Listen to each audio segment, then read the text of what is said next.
जय श्री कृष्णा। आज की वीडियो में जानेंगे खरमास कब से शुरू होंगे। देखिए 16 दिसंबर को दिन मंगलवार के दिन सुबह 4:27 पर सूर्य धनु राशि में प्रवेश हो जाएगा।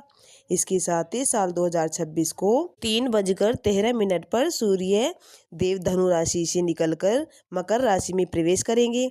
इसके साथ ही 14 जनवरी के दिन यानी बुधवार को साल 2026 में खरमास की समाप्ति हो जाएगी।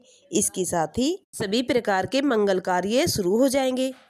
खरमास का जो महीना होता है, इस माह में नए घर की प्रवेश नहीं किया जाता है और शादी विवाह की शुरुआत भी नहीं की जाती है। इस माह में शुभ कार्य बिल्कुल नहीं किए जाते। खरमास समाप्त होने के बाद ही मंगल कार्य शुरू होते हैं। सूर्यदेव भगवान राशि में परिवर्तन करते हैं। ये जो माह होता है सूर्यदेव भगवान को समर्पित होता है। संक्रांति के पर्व पर जप तप करने का अत्यंत ही महत्व है। वीडियो को लाइक करें, सब्सक्राइब करें, शेयर करें, कमेंट अवश्य करें।